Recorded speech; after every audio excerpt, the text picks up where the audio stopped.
Olá pessoal, mais uma vez muito bem-vindos ao nosso evento online Convifique em Casa. Infelizmente chegamos ao último fim de semana do evento e só temos a agradecer em nome da Federação de Planetas do Quadrante Delta pela participação de cada um de vocês.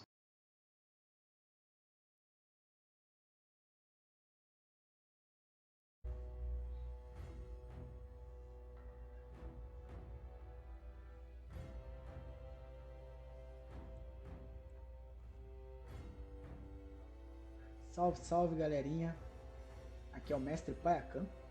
Vim aqui para falar para vocês um pouco sobre o RPG, pedido do meu caro amigo aí, Renato. A gente já se conhece há muito tempo, né? Tem aqui a camisa aqui bacana, legal, para mostrar isso aí, né? E hoje vou falar, além do RPG, também um pouco do RPG online, né? Eu jogo há muitos anos, junto aqui com o nosso ciclo social, nossos amigos, né? Um abraço aí para todos, né? Atualmente tenho me adaptado aí por causa da quarentena ao jogo online e é isso que eu quero trazer aqui um pouco para vocês. Então, vamos meter bronca, né? Vamos meter bronca. O que é o RPG? O RPG, também conhecido como Role Play Game, né? É também o RPG de mesa, né? Sendo assim, ele é um jogo de interpretação onde cada jogador assume um papel, né, de um personagem, né, e tenta trabalhar em conjunto com outros jogadores para superar desafios. Mas quem propõe os desafios? Há um jogador específico, a figura do DM, GM, mestre, narrador, né, que cria esses desafios. Podem ser desafios combativos, né, que envolvem luta, desafios mentais, que envolvem enigmas, desafios sociais, que envolvem discurso, enganar, né, convencer. E aí, juntos os jogadores têm que superar esses desafios. Né? Ou seja, é um jogo que incentiva a coletividade, é um jogo que incentiva o trabalho em equipe. Né? Não conheço algum RPG de fato que se joga sozinho. Existem alguns modelos solos que são bem distintos, né? Aí tem toda uma outra coisa, uma outra gama de coisas para se falar sobre, né? Mas o nosso foco aqui é o tradicional. Em si, o RPG é isso. O RPG ele surgiu há muito tempo, né? Ele surgiu na década de 70 ali com Gary Gygax, né? No primeiro modelo lá que era o Chainmail, que era uma variação de um jogo de tabuleiro, né? Por causa dessa origem, o RPG ele é um jogo que não precisa necessariamente, mas ele utiliza muito bem a figura do tabuleiro, né, que a gente chama de grid, né, que é basicamente um tabuleiro com um cenário montado e tudo mais, né. Aí tem vários métodos, várias maneiras de simular isso, né, rascunho, equipamentos bem elaborados, né, artesanato bacana, enfim. Só que isso não é necessário de fato, porque existe o teatro da mente, né? E é no teatro da mente que as coisas de fato acontecem. Ninguém veste uma armadura para fingir que é um personagem. Ele imagina isso. E por isso que o RPG, além de um jogo de interpretação, é um jogo de imaginação. Não se preocupem, não é preciso ser um ator ou ser um artista para jogar e imaginar de forma profissional. Afinal de contas, é um jogo, no final das contas. Ele tem regras e você basta apenas jogar com as regras, né? E ter um pingo de imaginação, coisa básica do dia a dia, né? E além disso, acima disso tudo tem que ser um jogo divertido, né? Todo mundo tem que estar à vontade em jogar isso, né? Então é ideal que se jogue na mesa de amigos, com pessoas que você sinta à vontade, né? Ainda mais por causa das diversas situações que os personagens são frequentemente submetidos, que são situações que podem variar de grandes vitórias a grandes estresses. Então é ideal que está entre amigos para isso, né? Deixa eu ver o que mais que eu posso falar. Normalmente o RPG se utiliza de dados, porque ele, acima de tudo, é um jogo. Sendo assim, não quer dizer que você tem que ganhar do seu amigo, mas você tem que superar um desafio. Existem regras para superar esse desafio. Então existe um fator chamado aleatoriedade. Essa aleatoriedade que torna o jogo tão divertido. Porque você, por mais que esteja preparado, por mais que você esteja seguro de si, a aleatoriedade pode fazer você não superar determinado desafio. Da mesma forma que o contrário também acontece. Né? Você está completamente desprevenido e superar o desafio.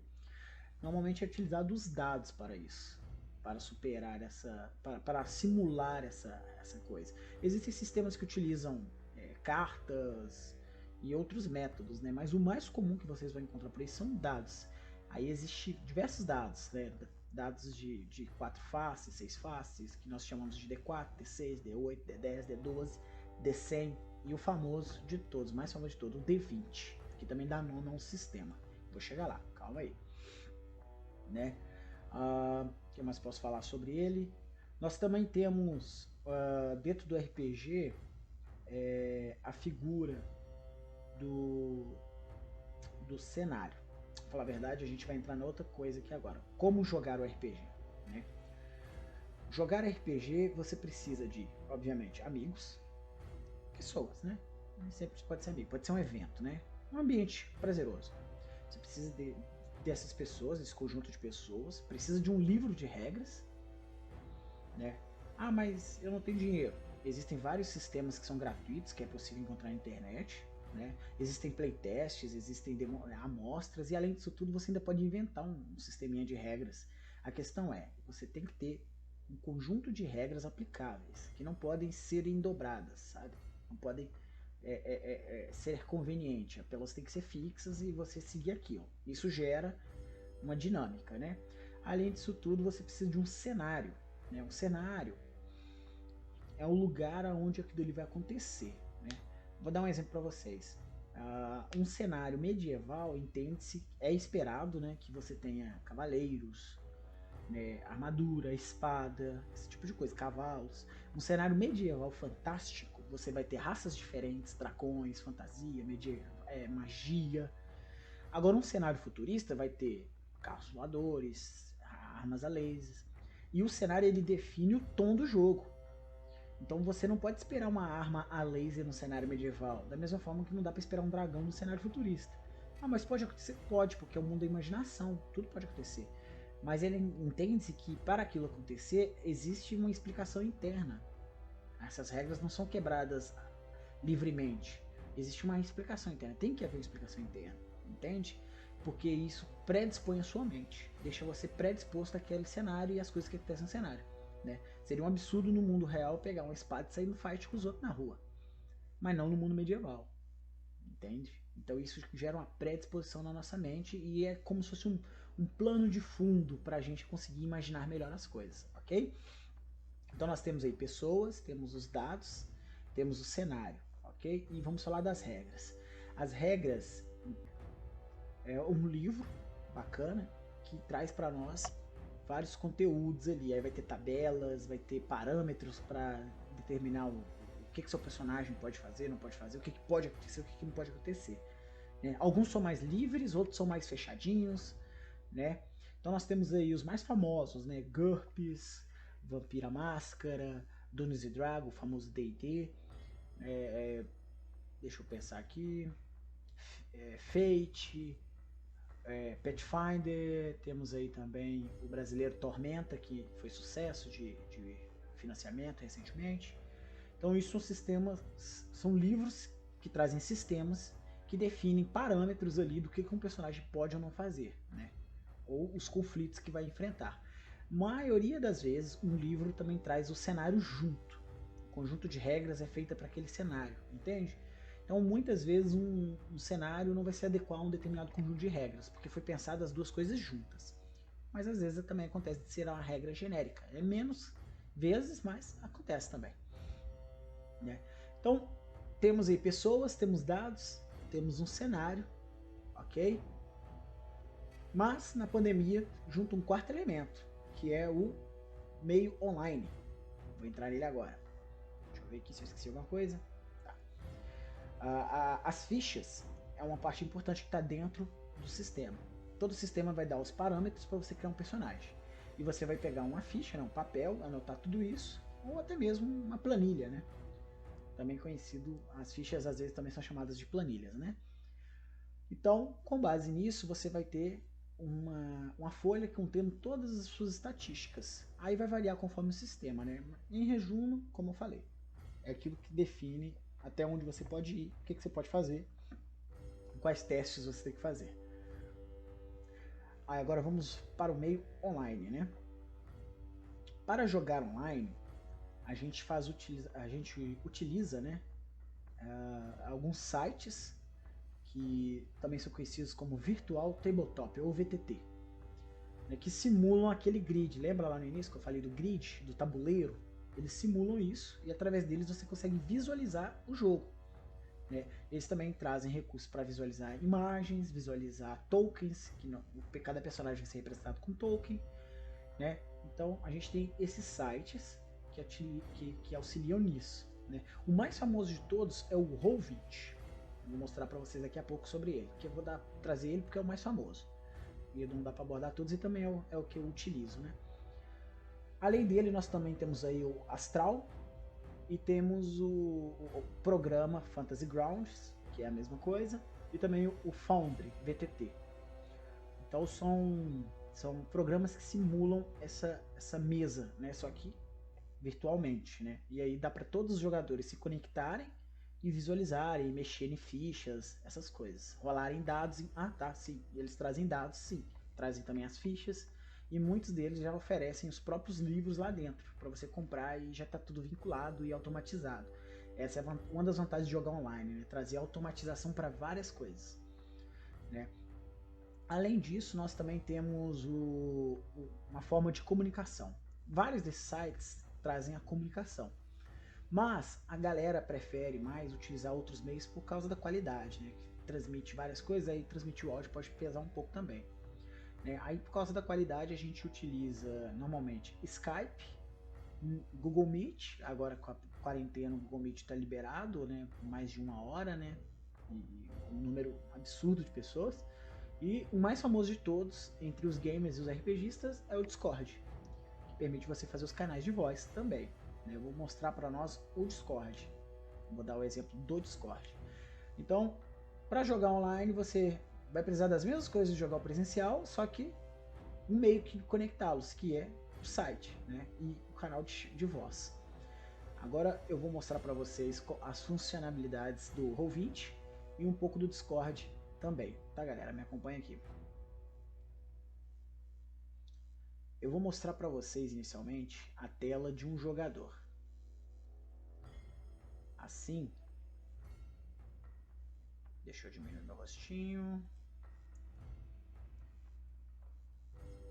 Assim vai ficar mais interessante para mim apresentar para quem não vai narrar.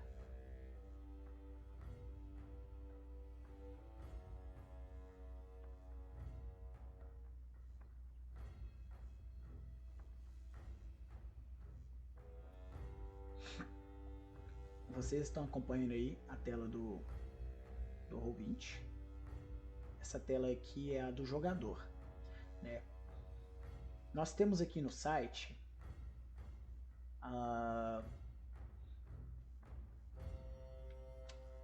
melhor. Vou mostrar como é que entra, né? Não, eu vou deixar isso para um. Aqui, ó, vocês começam a tela do Roll20 por aqui.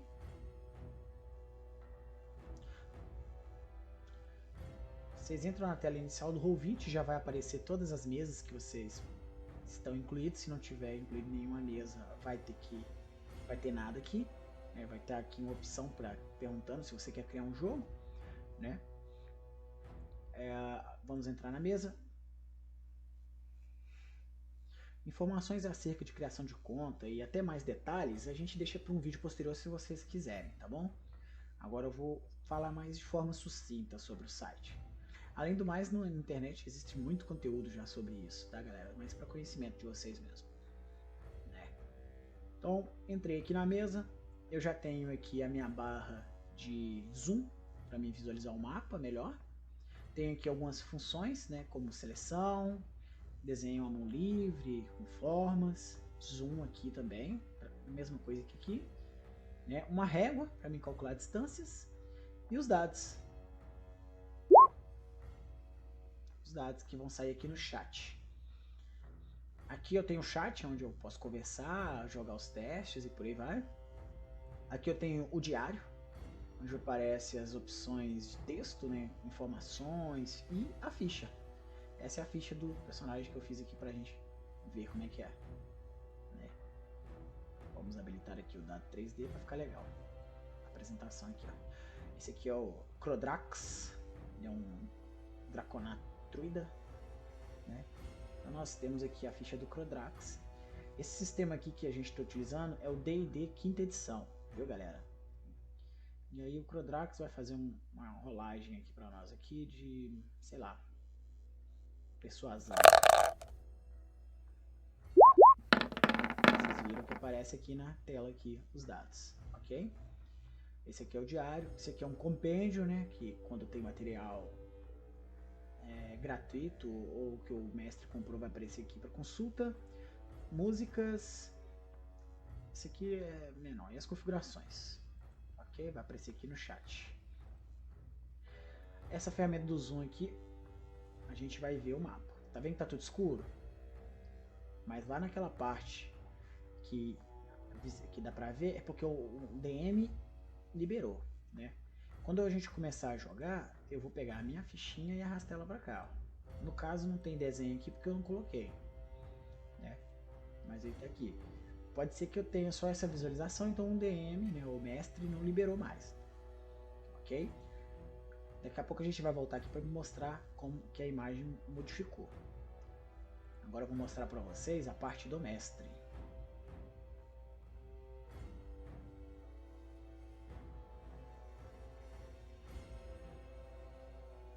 Vou mostrar para vocês aí, ó. Agora eu estou na tela do mestre.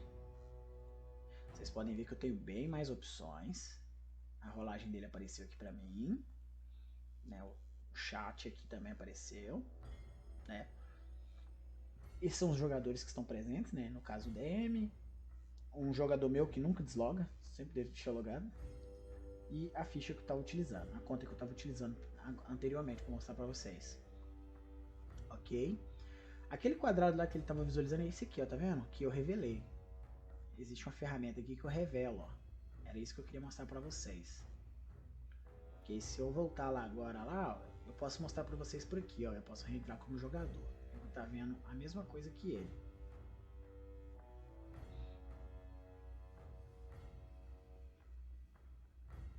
A internet não está ajudando, né?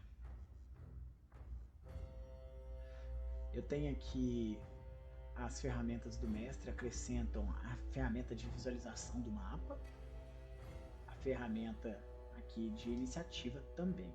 Eu vou explicar para vocês daqui a pouco isso. Assim que a internet deixar aqui. Vou dar uma F5, né? O Roll20 ele traz para nós um suporte a diversos sistemas, não são tantos assim, mas tem aí o mais famoso, D&D 5ª edição, o Pathfinder, né? Alguns outros. Então é um site excelente para testar. Fora que ele tem uma quantidade de macros, né? Que são pequenas programaçõezinhas que você faz, não muito complexas, que vão fazer com que o programa fique, o site, né, funcione muito bem mesmo. Vamos voltar, enquanto está carregando ali, eu vou voltar para a tela do jogador lá. Vocês estão vendo aí, ó, como a visualização melhorou depois que eu mexi lá, ó, né? Isso aqui pode significar o que, gente? Pode ser parede, pode ser que o personagem não tem visualização. Isso gera um efeito interessante no jogador, sabe? Do desconhecido. Coisa que no real não vai ter, entende? Porque ele vai estar sempre vendo o mapa, né? É, o meu outro lado bugou mesmo, não tá querendo voltar não, né? Mas acho que só aqui já deu pra vocês terem um panorama muito interessante, né? A tela do DM lá vai ter basicamente as mesmas coisas, só que com mais materiais que eu tenho a opção de deixar o jogador ver ou não, ok? Vamos agora para o Discord, para vocês conhecerem um pouco do Discord. Vou mostrar aqui para vocês, ó. Esse aqui é o Discord que eu utilizo, né? Esse aqui é o canal que eu uso, ó. O Discord permite você criar aqui na ferramenta do servidor, aqui, adicionar o servidor, criar um servidor, e o servidor ele funciona como um canal de comunicação. Dentro do servidor você consegue criar canais de texto para digitação, né? Você consegue criar canais de voz, né? Que você se conecta aqui, aí outras pessoas conectam e passa a captar sua voz e vocês começam a conversar. E ele tem uma conexão melhorzinha, né? Então é uma opção muito viável. E o que torna ele muito interessante é isso aqui, ó, os bots. Você pode trazer bots, acrescentar ele, inclusive o que? Bots de dado, rolagem de dado, ok? Né? Além de bot de música, né? Então traz para nós uma quantidade boa aí de funções, né? Agrega bastante para nós, que são os meus jogadores, então, galera aqui geral que tá jogando comigo, ó. Galera aqui geral, né? Então o Discord ele é uma atrativa a mais por causa dos bots, né? O Google Meet, a conexão dele parece ser melhor, mas eu ainda não descobri como acrescentar bot nele, se é que tem como, né? Enfim, mas no geral é isso, galera. Deixa eu ver se tem mais alguma coisa para falar para vocês.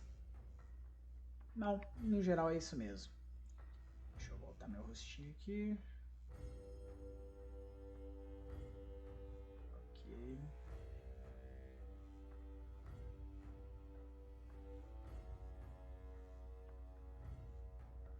Então, galerinha.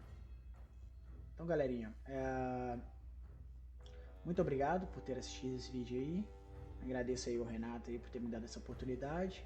Espero que vocês joguem muito RPG. Estou aí sempre à disposição para responder dúvidas e auxiliar no que for possível, porque para mim divulgar o RPG é uma, sei lá, é uma benção, cara.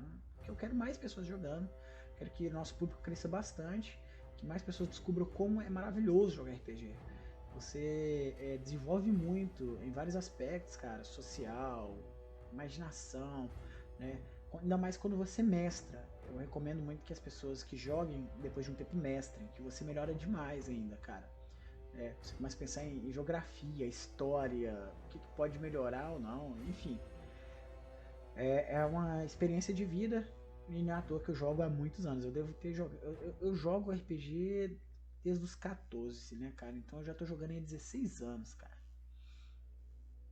Não, 14 anos, né? Porra, tô com 28. Mas enfim, fica aí o convite para vocês e espero que vocês se divirtam bastante. Até mais.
clã Hut fez uma proposta para capturar Hus Farnut e trazê-lo até eles.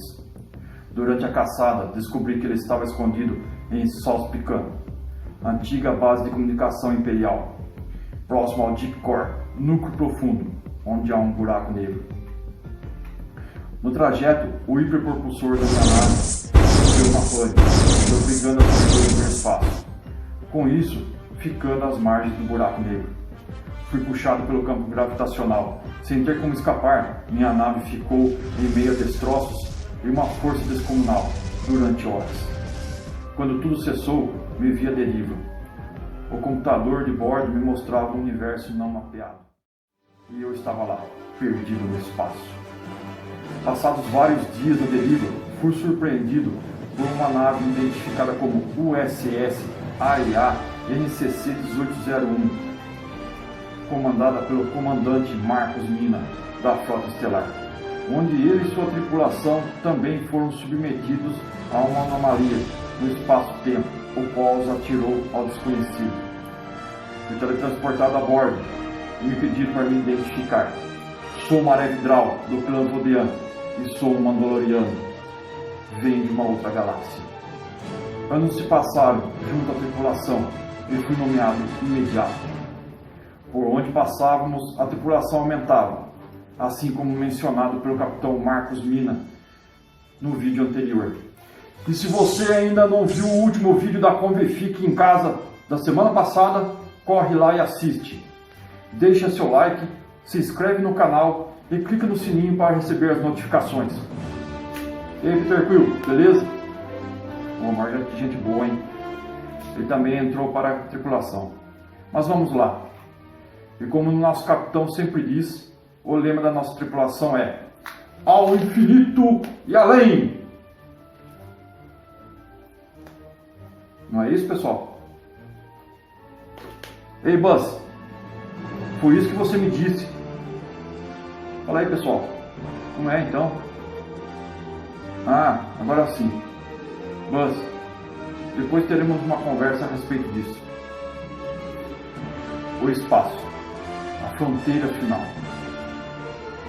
Estas são as viagens da nave estelar Ação Entre Amigos, USS AEA NCC 1801C, explorando novos mundos, pesquisando novas vidas, novas civilizações, audaciosamente indo onde nenhum homem já esteve, levando alegria e fazendo novos amigos. Ei, Buzz, você tem uma realidade alternativa. Você tem que parar de arrumar essas confusões aí, ó. Ei, volta aqui, Buzz. Tô falando com você. Volta aqui.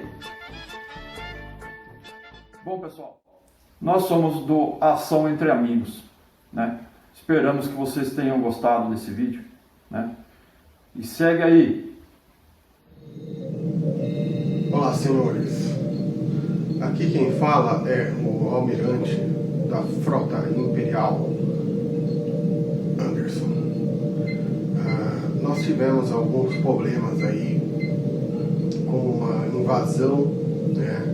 E os rebeldes acabaram aí destruindo, né, mais uma vez a Estrela da Morte, né? Contanto, com isso que aconteceu, infelizmente o cruzador imperial que eu estava fazendo a minha cruzada, caçando esses malditos rebeldes, meu cruzador acabou ficando à deriva, né? Ele foi muito destruído, e não conseguíamos mais fazer viagem, né? Como eu sou da alta patente, consegui um transporte, né, para conseguir me deslocar para fora do cruzador. Porém, né, o cruzador, ele, como ele foi avariado, né, diversas vezes, né, por disparos, né, dos rebeldes, né, ele teve o seu núcleo destruído. E com o seu núcleo destruído, ele acabou descarregando uma descarga eletromagnética muito grande e essa descarga eletromagnética ela causou como se fosse um buraco de minhoca, né, por onde a minha nave foi sugada, né, e eu fui parar no espaço adentro, à deriva, né. Quando eu me dei conta, uma nave, né, se aproximou, eu achei que eu estava morto, pensei, rebeldes, né, mas aí eu percebi que não era uma nave que eu já tinha visto, né. Quando o raio trator começou a puxar a minha nave, eu percebi as escritas dela, né, que era USS AEA-NCC 1801C. Aí eu pensei, da onde será que essa nave veio? Quando eu entrei a bordo da nave, uma pessoa muito simpática, né, veio falar comigo, o capitão Marcos Mina, da Federação. Então ele disse para mim que eu estava à deriva, né, no espaço e ele não me reconheceu pelo meu uniforme. Eu disse que eu fazia parte da frota imperial do imperador. Porém, ele nunca tinha ouvido falar. Quando eu comecei a contar minhas histórias para ele, ele disse que os maiores inimigos dele, né, eram o Império Klingon, que estava em batalha, né, com a Federação, né, e lógico, não todos os Klingons, porque temos Klingons a bordo dessa nave, né, e também uma outra raça, né, que é os Nebulianos, né, também estavam ali em conflito com a Federação, mas ele não estava em guerra com o Império. Eu pensei, pô, se ele não está em guerra com o Império, né, então eu posso ser um aliado, né? E disse para ele que eu prestaria os meus conhecimentos e o meu serviço como eu fui almirante da frota imperial, né? Eu tenho muito conhecimento em questões de espaço, né, em toda essa parte. E o capitão Mina me fez um convite para estar participando da ponte, né? E eu estou participando da ponte, né, como oficial tático. E ele me abraçou aí, né? Estava perdido na nave. No momento agora eu estou no interior da nave, precisamente no meu quarto, né?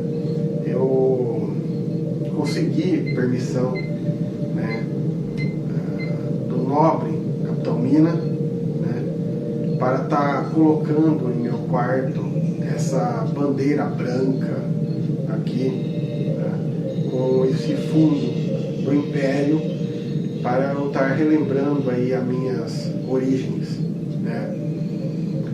É muito importante ressaltar que a nave que eu estou fazendo parte agora, que é a nave Ação Entre Amigos, ela tem uma missão muito, muito importante, que é viajar para todos os lugares onde a alegria jamais esteve, pois a nave leva a alegria a todos aqueles que precisam.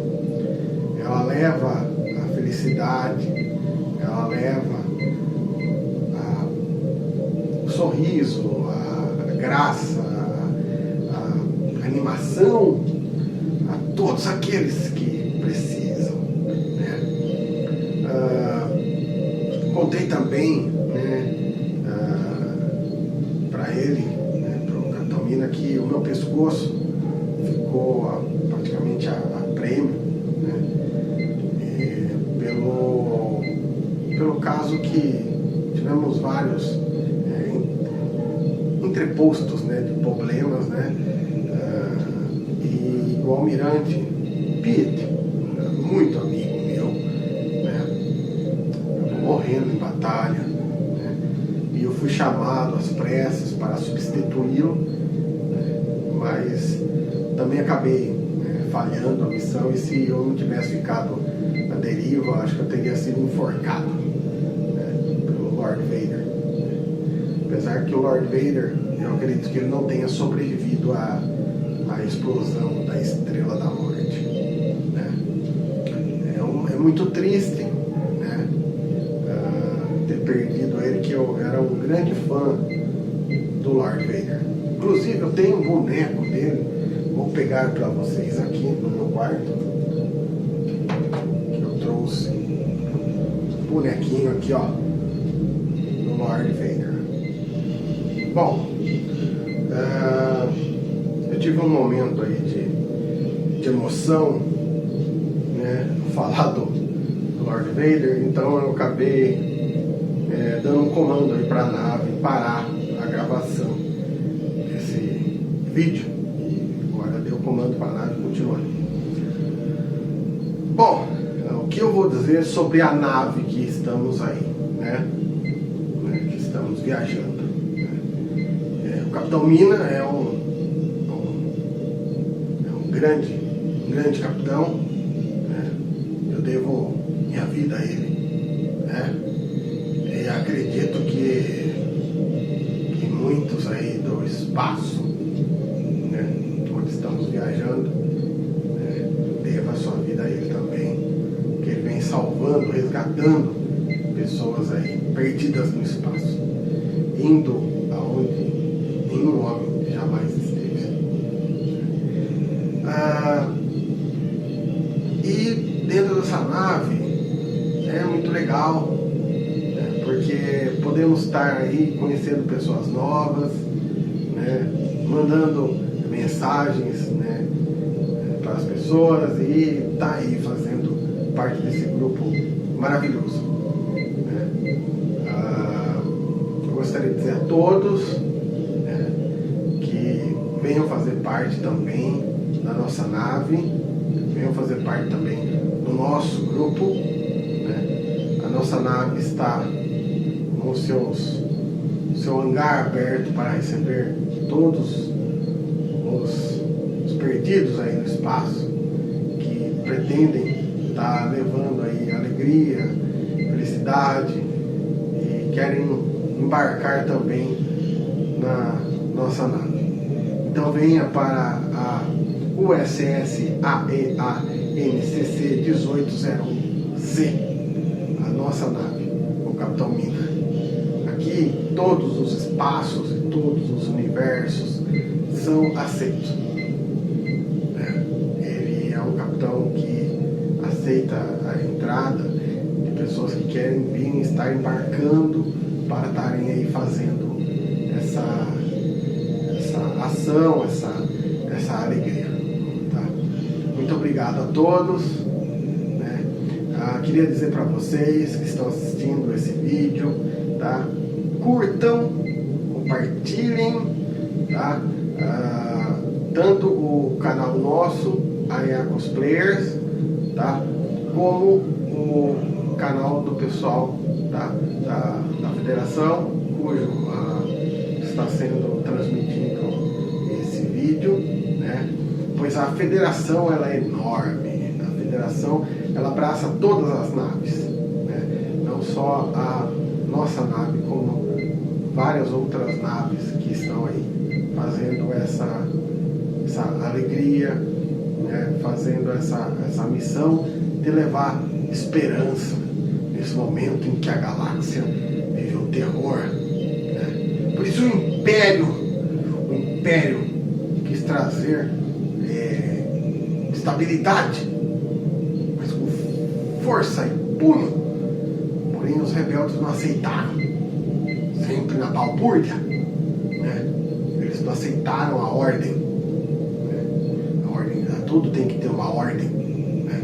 E eles não aceitaram, malditos rebeldes. Mas é isso aí, contamos com você, junto com a gente. Um abraço. E como que é o lema, né? Não, aqui não, aqui é vida longa e próspera. Está tocando o alerta. É o alerta. Alerta vermelho. A USS AEA NCC 1801C. Estamos sendo atacados. Vou ter que terminar esse vídeo com vocês. Eu ia falar mais algumas coisas, mas estamos sendo atacados. Só um minuto. Sim, senhor. Na ponte agora. Sim, senhor. Sim, senhor. Estamos sendo atacados. Malditos. Vejo vocês em breve. Computador. Encerrar transmissão.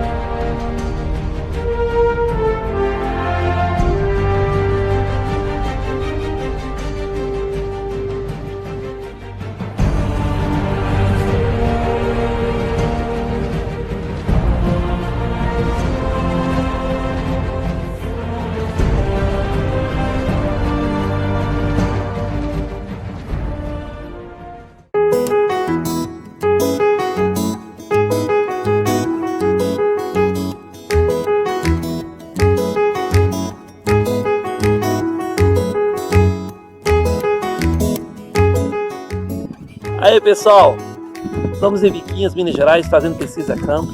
Somos Fotrans MG e damos você para um evento em agosto.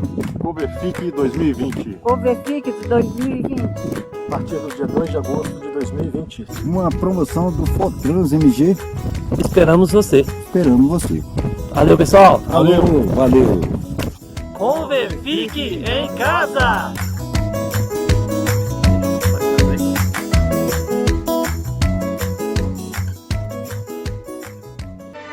João Batista da Mota, natural de Francisco Sá, Minas Gerais.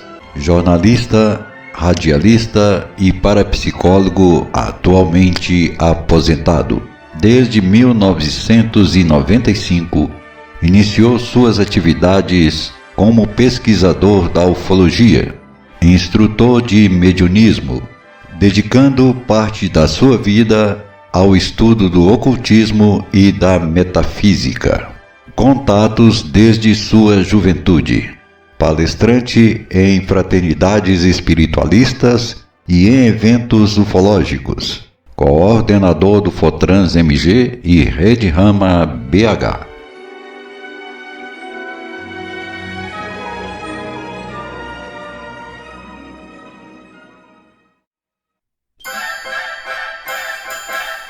Alexandre Franco, biólogo, ambientalista, professor, servidor público como agente de segurança do Estado de Minas Gerais.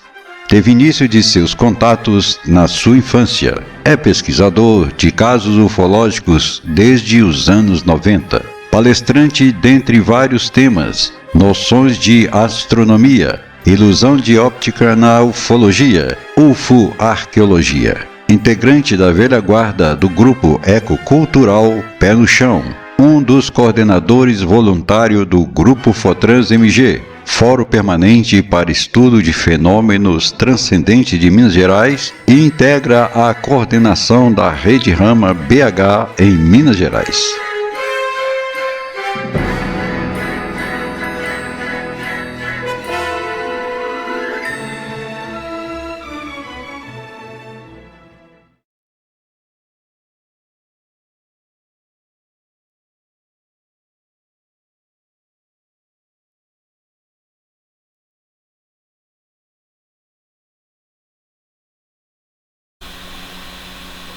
Olá, boa tarde, bem-vindo à sala temática do fã-clube de Star Trek em Belo Horizonte. Nós somos a Federação de Planetas do Quadrante Delta e eu sou a capitã Eva Conceição. Vou apresentar para vocês um pouquinho sobre a série Star Trek, ou como traduzida no Brasil, Jornada nas Estrelas. A série Jornada nas Estrelas original, ela foi lançada em 1966. Houve um primeiro episódio piloto que não foi aceito pela produção, e a partir daí criaram, né, um novo piloto, e a série fluiu durante 3 temporadas.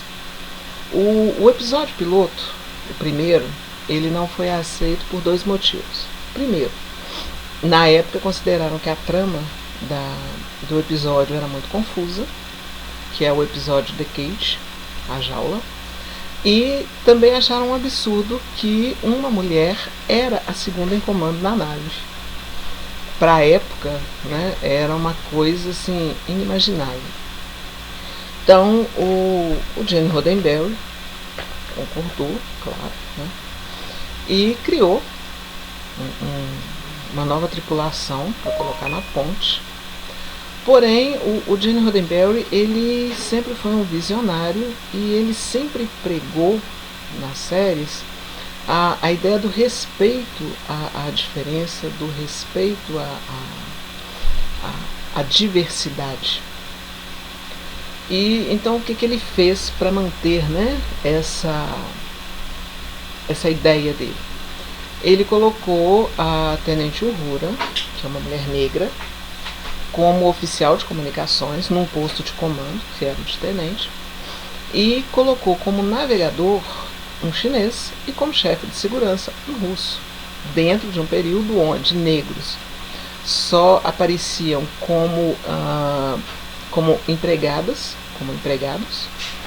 e onde russos e chineses também não apareciam, ou se apareciam como o inimigo do Estado, porque era o período da Guerra Fria. O Gene colocou essa miscelânea na ponte, né?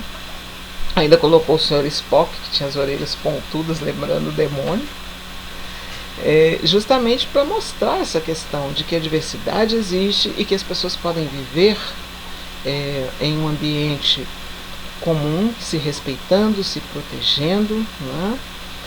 E aceitando toda a diferença, toda a diversidade. Um fato curioso com relação a isso foi que a atriz Whoopi Goldberg, na época, era criança e assistiu a série e foi correndo chamar a mãe dela, falando: mamãe, tem uma negra na televisão e ela não é uma empregada doméstica. Para ela mesma conta que isso para ela foi um marco, que a partir daquele momento ela percebeu que ela poderia ser o que ela quisesse na vida. E isso tanto marcou a história da Whoopi, que quando foi lançada a segunda franquia de Jornada nas Estrelas, a nova geração, ela foi pessoalmente aos estúdios da produção pedir para participar da série, porque justamente por causa desse efeito, né, que a série anterior, a TOS, The Original Series, teve sobre ela. A primeira série, a série clássica, ela durou 3 temporadas, acabou sem uma finalização, em função de que a série era produzida praticamente sem dinheiro nenhum, sabe? Eles montavam a sala de reuniões e aí de repente eles desmontavam ela para montar a enfermaria naquele mesmo espaço. Os vários planetas por onde a nave passava, às vezes eles mudavam só um filtro de cor para mudar a cor do planeta e usar em outras cenas. Os cenários de pedras, de plantas que eles usavam eram repetidos em outros episódios. A coisa foi feita bem assim na raça, sabe? Na força e na coragem, porque na época, entre 66 e 69, a série não teve aceitação do público e foi cancelada. Quando foi mais ou menos em 1972, ela foi relançada nos Estados Unidos, e a partir daí ela passou a ser retransmitida por todo o planeta e teve assim um boom, né? As pessoas começaram a assistir, a gostar, a criar fã-clubes e a fazer convenções, e aí Jornada das Estrelas realmente emplacou. Em 1979 eles lançaram um longa-metragem com a tripulação da série clássica, né? Capitão Kirk, Sr. Spock, McCoy, todo mundo já mais velho, enrugadinho e tal, mas ainda com uma pegada bem legal. O filme também bombou nos cinemas, né? A bilheteria foi muito boa, então eles resolveram lançar outros longa-metragens e com a tripulação da nova geração foram lançados 6 filmes. Foi esse primeiro filme, Um Novo Começo, depois A Ira de Khan, com referência, né, ao Khan Noonien Singh, que foi interpretado pelo Ricardo Montalban e aparece na série clássica no episódio Sementes do Espaço. Então foi feito A Ira de Khan, depois o terceiro, A Procura de Spock, A Volta para Casa, Última Fronteira e Terra Desconhecida. O Terra Desconhecida, que foi o filme número 6, ele faz justamente o fechamento da série, tá? Ele encerra as aventuras, né, do pessoal da Enterprise sob o comando do Capitão Kirk. O episódio 1, 5 e 6, eles são independentes. Já o 2, 3 e 4 é ideal que você assista em sequência, porque aí você vai ter um entendimento mais legal. Podem ser assistidos de forma independente, mas eles realmente são um segmento da mesma história que começa com A Ira de Khan. Aí quando foi em... Deixa eu olhar aqui, tá, gente, porque eu não guardo datas. Quando foi em 1987, eles resolveram lançar uma nova série, que foi a Nova Geração. Ela foi de 87 a 94, 7 temporadas. A Nova Geração, na cronologia de Star Trek, ela tem mais ou menos aí um pulo de uns 60, 70 anos por aí. E é uma nave também Enterprise, porém com um design, né, mais moderno. É uma nave maior, com uma tripulação maior, e sob o comando do capitão Jean-Luc Picard. E continua, né, o Gene Roddenberry, ele continua usando a tripulação para ir criando essa coisa da diversidade e do respeito, né, a coisa principalmente com relação à mulher. Eu noto assistindo as séries que o Gene, ele tinha uma preocupação muito grande de dar à mulher um lugar de destaque, digamos assim, não como que ela é melhor, tá? Mas a questão da igualdade mesmo. A mulher está em mesmo pé de igualdade que o homem. Se na década de 60 não pensaram nisso, ele não concordava com isso e ele pregava essa igualdade nos filmes dele. Em 1987 ainda tinha um pouquinho dessa coisa, né? Então ele bateu lá de novo na mesma tecla. Como que ele fez isso? O Capitão Picard, ele tinha um segundo em comando, que era o William Riker, né? E o design da nave tinha a cadeira do capitão e mais 2 cadeiras do lado dele, uma à esquerda, outra à direita. À esquerda ficava o imediato, o William Riker. À direita, né, literalmente o braço direito dele, era a conselheira Deanna Troi.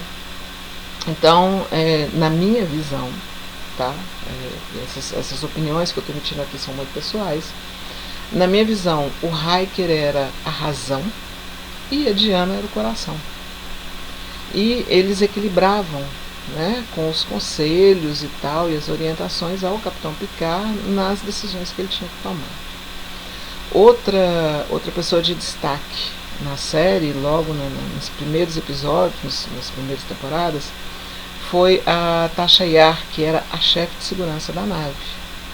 E também a doutora Beverly Crusher, que era a médica-chefe da Enterprise. Então todos cargos de importância, cargos de liderança que eram das mulheres, né?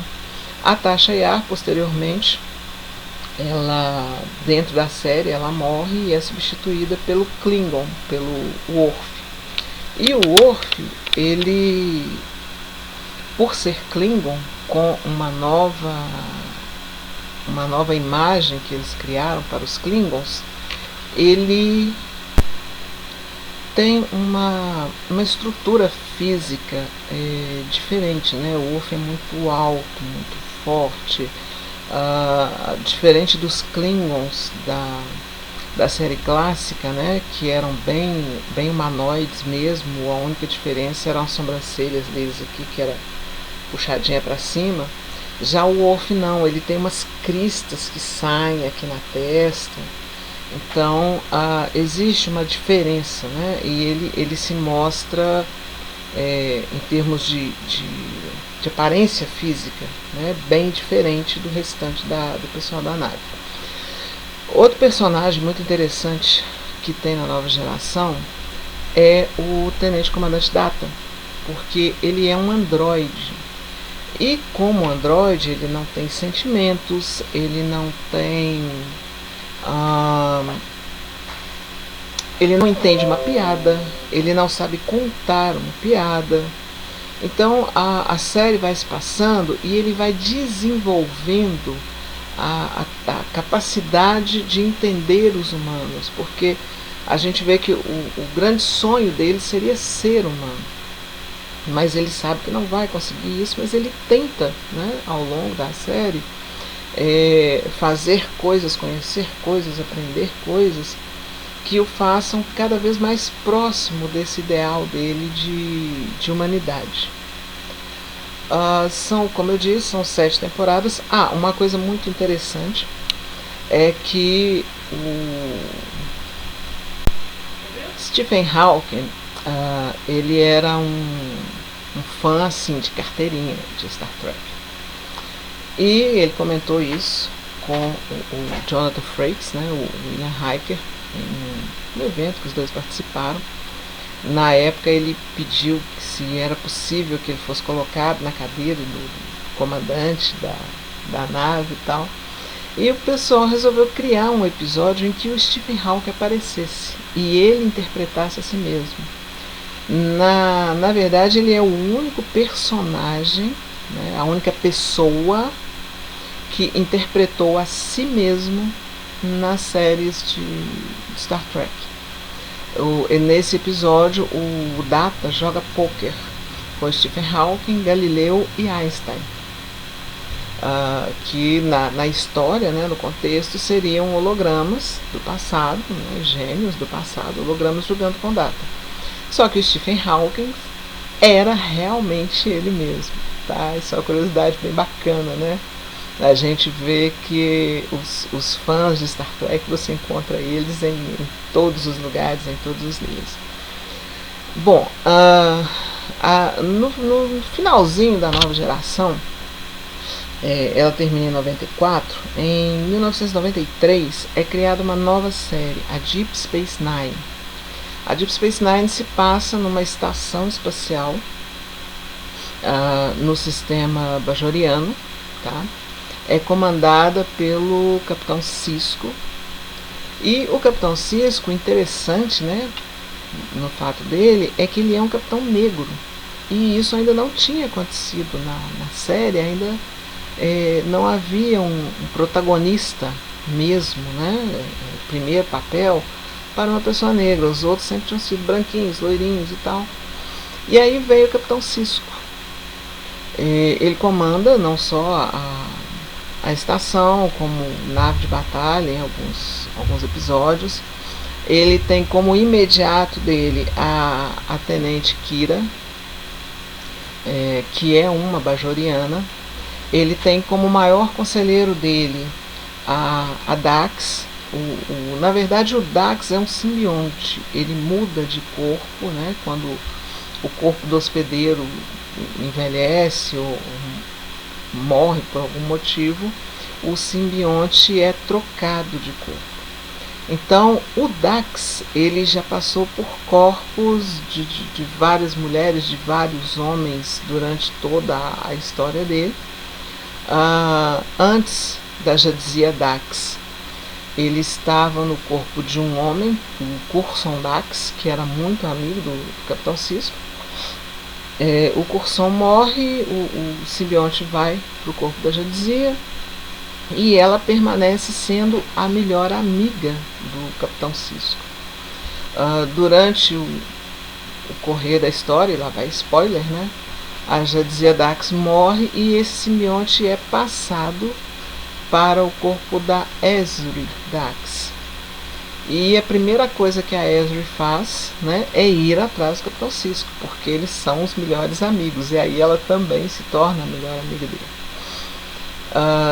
A história na estação, eu gosto muito, eu acho que é a série que eu mais gosto, a franquia que eu mais gosto. Porque na estação você vê realmente essa coisa da diversidade, sabe? São muitas espécies que passam por lá o tempo inteiro, porque a estação é um ponto de chegada e de partida para o quadrante gama. Foi descoberto uma fenda espacial estável e o pessoal viaja através dessa fenda para o quadrante gama. Então é um posto de passagem, de comércio, de convivência muito grande, e você vai vendo as diferenças, né, os nuances. Por exemplo, a gente tem o bar do Quark. O Quark, ele é um Ferengue, e a raça Ferengue, ela tem um livro de regras, né? E todas as regras são regras de aquisição. Todas as regras de vida deles estão ligadas ao lucro, tá? Eles fazem qualquer coisa para obter lucro. Literalmente vender a mãe para ganhar dinheiro. Eles podem enganar, eles podem passar por cima, eles podem vender um produto estragado, eles podem dar um golpe. Mas isso não é, na visão do Ferengue, isso não é desonesto. Isso é a forma de vida deles. Toda a estrutura social deles, toda a sociedade deles está baseada nessas regras de aquisição. O que para nós seria desonesto, absurdo, para eles é o comum. E ali dentro da estação espacial, a gente vai vendo a adaptação, né, das pessoas com as coisas que o Quark faz, e a própria mudança do Quark também um pouquinho se adaptando aos humanos, mostrando justamente essa questão, entendeu? Já que nós temos que conviver juntos, nós temos que nos adaptar para que haja uma boa convivência. Então é bem legal. O Quark assim, é um personagem fantástico, sabe? Gosto muito, acho ele muito divertido. E mais uma série de personagens, questionamentos religiosos, porque o povo bajoriano, por exemplo, eles acreditam, né, que a fenda é um palácio celestial, e existem alguns alienígenas que vivem na fenda que os bajorianos consideram como os deuses de Bajor. Já os humanos considerariam como alienígenas da fenda. E aí existe episódios lá que existe essa discussão, porque o professor está ensinando uma coisa e o religioso chega e quer mostrar outra. E no final você vê que fica um meio termo, porque os alienígenas da fenda, eles realmente protegem o povo de Bajor e cuidam do povo de Bajor. Então existe um porquê deles serem vistos como deuses, apesar de que, por ser uma raça diferente, são considerados alienígenas. Então tem que existir também esse meio termo. Eu gosto muito, a série é muito legal. Tem o Odo, que nas primeiras temporadas ele questiona muito os comportamentos humanos, porque ele não compreende. O Odo é um cara assim, mais frio, mais sisudo, meio mal-humorado, é o chefe de segurança, e ele é um transmorfo, ele pode se transformar em qualquer forma que ele quiser. E ele não sabe de onde veio, qual é a raça dele, qual é a origem dele. Então existe esse questionamento também, até uma boa parte da série isso acontece. Aí lá pela, se não me engano, 4ª temporada, por aí, é que ele descobre realmente qual é a origem, né? Quem é ele, de onde ele veio, por que ele está naquele lugar ali. Aí ele começa a entender o papel dele. A nova geração ela vai de 87 a 94. A Deep Space Nine vai de 93, ou seja, ela começa um pouquinho antes do final da nova geração.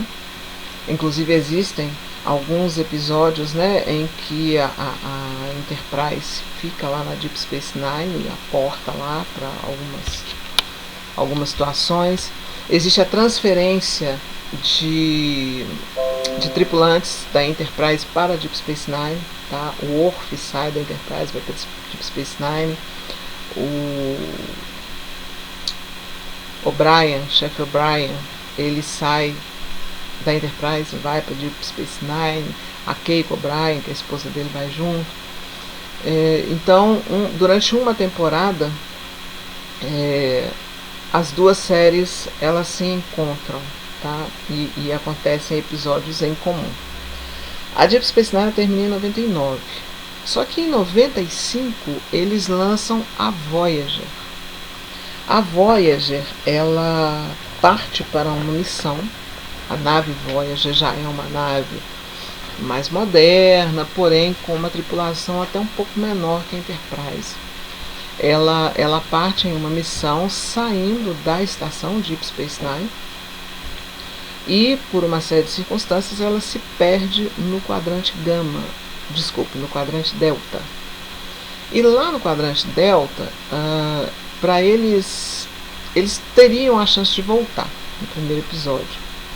Só que se eles voltassem, a situação que eles deixariam lá no quadrante Delta iria influenciar uma série de planetas, poderia levar até a escravização de alguns planetas por uma outra raça. Então eles preferem sacrificar a condição de voltarem rapidamente para o quadrante Alfa para poder proteger essas pessoas dentro daquela premissa da não interferência. E eles ficam presos lá no quadrante Delta, sendo que a velocidade máxima, né, da nave, eles levariam coisa de, se não me engano, 72 anos para voltarem para a Terra. E aí a série se desenvolve com a Capitã Janeway, que agora nós temos uma capitã mulher.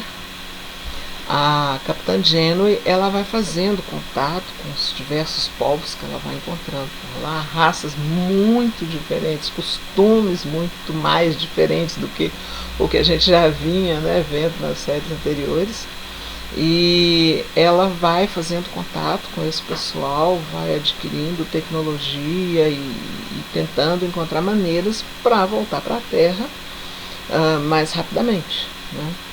E a série é bem legal, tem uma diversidade grande de personagens. Um personagem icônico é o Doutor, porque logo no começo o médico da nave morre e eles têm que acionar o médico holográfico de emergência. Só que o médico de emergência passa a ser o médico permanente.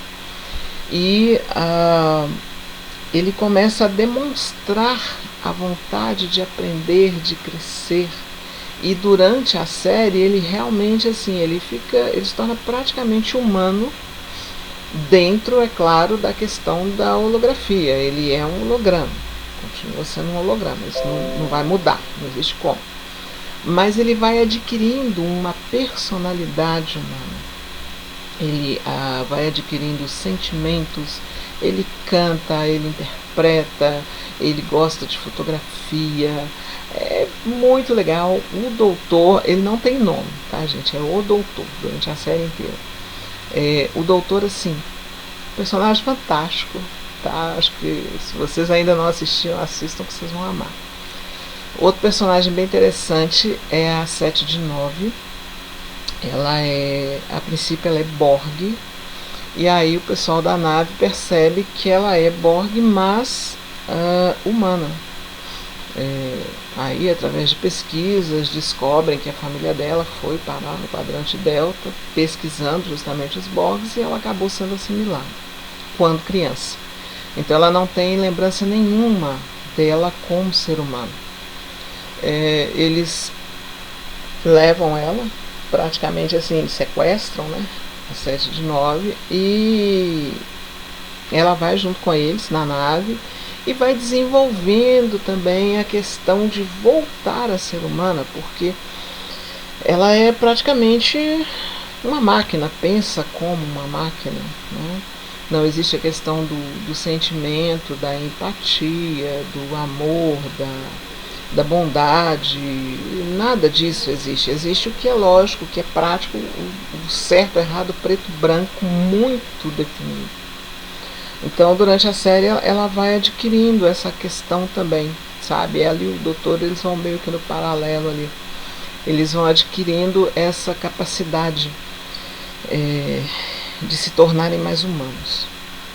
A série também é muito legal. São muitas raças que eles encontram, tá? Com culturas muito diferentes. É muito interessante mesmo.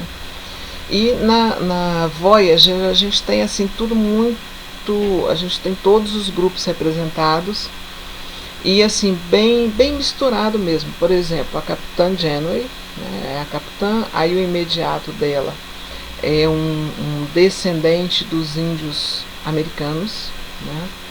A gente tem o Tuvok, que, se não me engano, ele é chefe de segurança.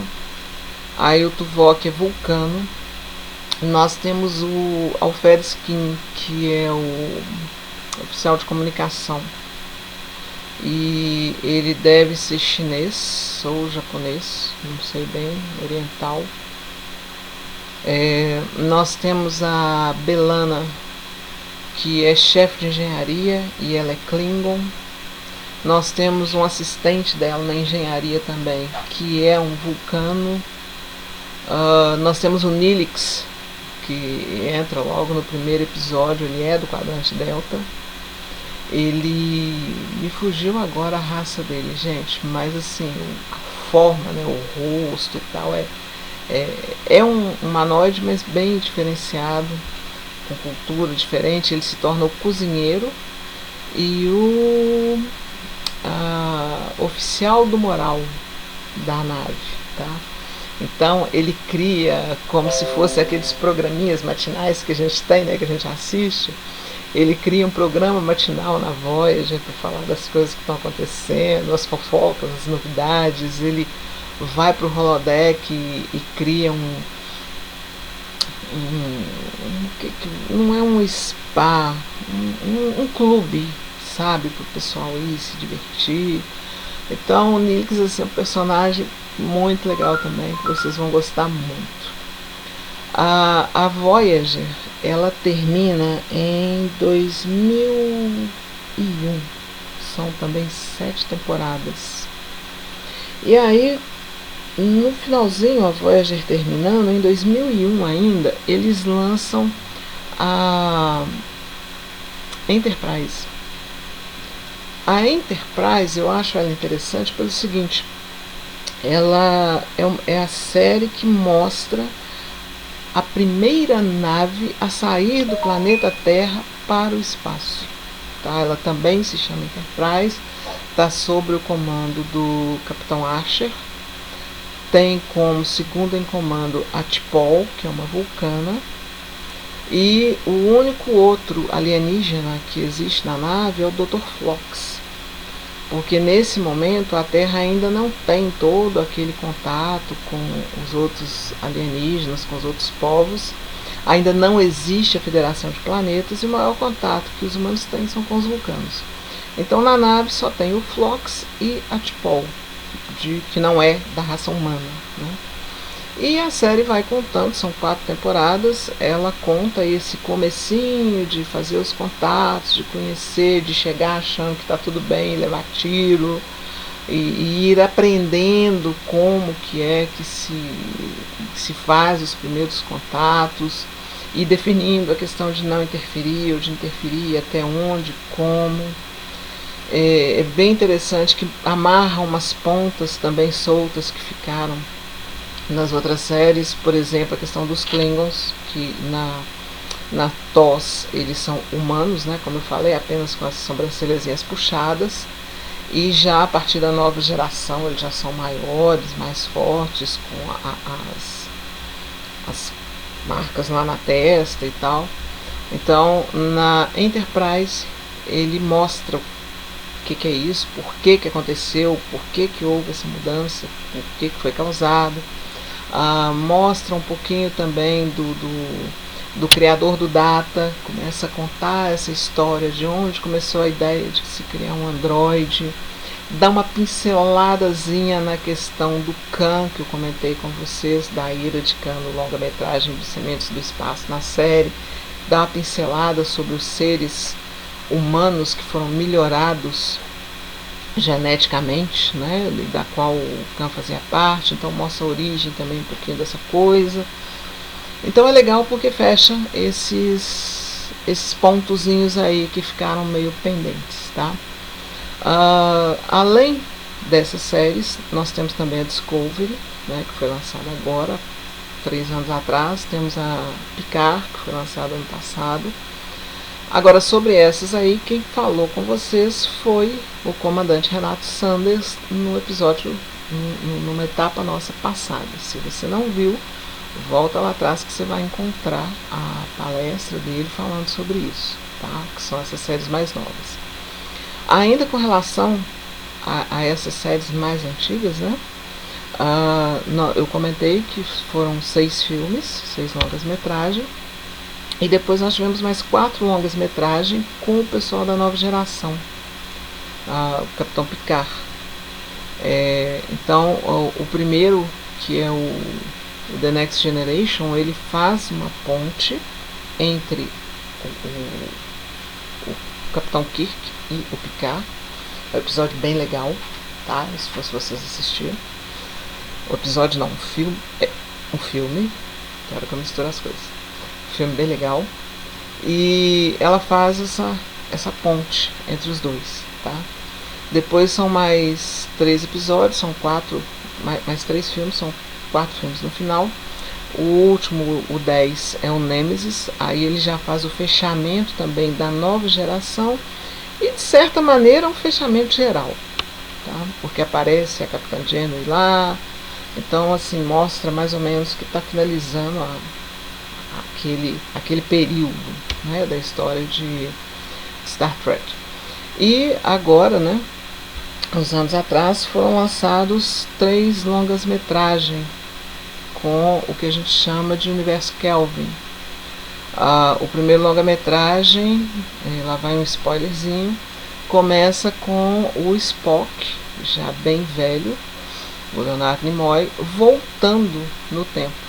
Ocorre um acidente no tempo real dele e ele volta no tempo até o momento em que ele, Capitão Kirk, todo mundo eram cadetes na academia. E essa volta dele, né, e mais o que vem junto com ele, muda toda a história lá na sua origem, lá na sua base. E a partir do momento que você muda lá atrás, você muda o futuro todo. Então, quer dizer, ele criou uma outra linha do tempo, ou ele voltou para uma outra linha do tempo. Aí essa discussão aí é para a galera que entende de física temporal, não é comigo. Então, eles conseguem criar um universo em que tudo pode acontecer de novo. Inclusive existem, durante os filmes, algumas referenciazinhas a personagens, né? Existe um episódio todo voltado para o Khan. Existe referência ao Mudge, que apareceu também na TOS. E você vê que as coisas aconteceram, porém não da mesma forma, né? Então deixa um espaço bem grande. Por enquanto, ainda não se sabe se vão haver mais longa-metragens. A gente fica escutando aí que fulano não quer renovar, ciclano quer ganhar mais, fulano não quer voltar. Então a gente não sabe se vai ter um 4º filme ou não. Mas os 3 filmes são muito bons e se vocês puderem também, deem uma olhadinha, tá? Enfim, na minha opinião, a série toda, tá? Todas as franquias são muito boas.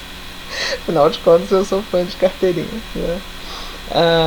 E se você também é um fã, né, quer participar com a gente, quer interagir com a gente, nós estamos no Facebook, no Instagram e no Telegram como Federação de Planetas do Quadrante Delta.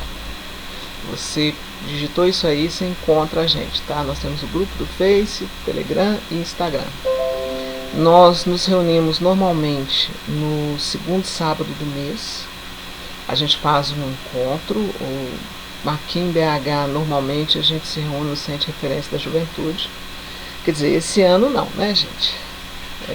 Pós-pandemia, a gente volta a se reunir. Esse ano tá tudo parado. Mas a gente se reúne, geralmente, uma vez por mês, para conversar, bater papo, discutir sobre algum episódio, ou para assistir um episódio juntos, ou para julgar algum jogo que a gente esteja produzindo, criando nessa área de ficção, ou para fazer uma gincana, sortear camisa, almofada, coisas do tipo, sabe? O importante é, nós somos fãs de Star Trek e queremos conviver uns com os outros, tá? Então a gente está sempre marcando alguma coisa.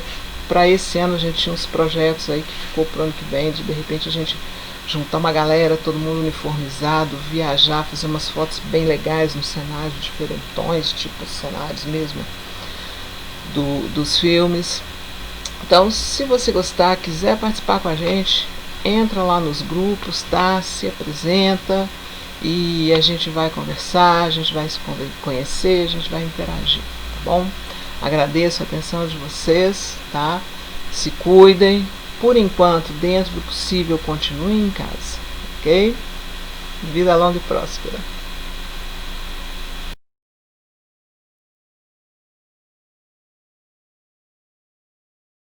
Foram ao todo 5 domingos de muita diversão, informação e principalmente de compartilhamento. Gostaríamos muito de agradecer a vocês que acreditaram na Convefic mais uma vez. Apesar de todas as dificuldades, conseguimos realizar outra edição de uma ideia que acreditamos há mais de 6 anos. Obviamente, em um formato totalmente diferente, mas o que aprendemos muito com o tempo e os desafios foi a adaptação, e isso nos direcionou ao caminho da continuidade, certo? Em que acreditamos que, com o objetivo, repassar nossas experiências em eventos físicos para o digital, no objetivo da coexistência do mundo geek. A Convefic em Casa só foi possível graças aos esforços de todos os envolvidos e gostaríamos muito de agradecê-los citando cada um deles pelo seu importante papel. Aos velhos amigos como Fotrans MG, ao Kleber Faustino do Fala Tiozão Nerd, ao Luiz Eugênio, tá? Ali no caso da Vitrine dos Quadrinhos, que nos agraciou um pouco sobre o Tex e demais títulos, né? Aos escritores Willer Jones, Deco de Souza, Henrique Zimmermann e Duane Henrique, que também contribuíram muito com o seu trabalho. Ao Diogo Caverna, ali do Tabuleiro Acessível, ao Diogo e a Jo do DD Toys, ao grande Renato Starkiller, a Luli, ali a Luli Lages, né, do Potter Club, ao grupo da USS AEA, Marcos Mina e companhia, que tanto abraçaram a iniciativa, ao Omni Hunters da Lena e Vitinho, que falavam sobre os consoles, a arte de Robson da Pinheiro Arts, ao velho amigo de sempre, com todo o seu capricho, Ricardo Big Boss Produções, ao velho amigo e irmão Mário Guedes, produtor da HNT, ali de eventos que já estão no caminho, já estão na estrada aí há muitos anos, que compartilhou justamente essas experiências, sempre vindo a somar. Ao meu outro grande amigo Paulo Paiacão, trazendo um pouco mais sobre o RPG em suas várias facetas, principalmente a opção de jogar em grupo, online. Aos cosplayers Alain Marcel, Leandro Rangel, Emanuel Magalhães e ao Tiales pela participação em nosso concurso cosplay. foram ótimos. Aos nossos parceiros que nunca podemos deixar de fora, tá ok? Nesse caminho que nos acompanham há tanto tempo. O Persona 8 e o Fotograma, com toda a sua qualidade de artigos para todos os gostos em nossa cultura geek ou personalizados. Meu muito obrigado. E sem dúvida nenhuma, a vocês que tiraram um tempo para prestigiar o evento feito de fãs para fãs com muito carinho. Agradecemos de coração e com certeza, ano que vem retornaremos cada vez mais fortes e motivados a seguirmos em frente.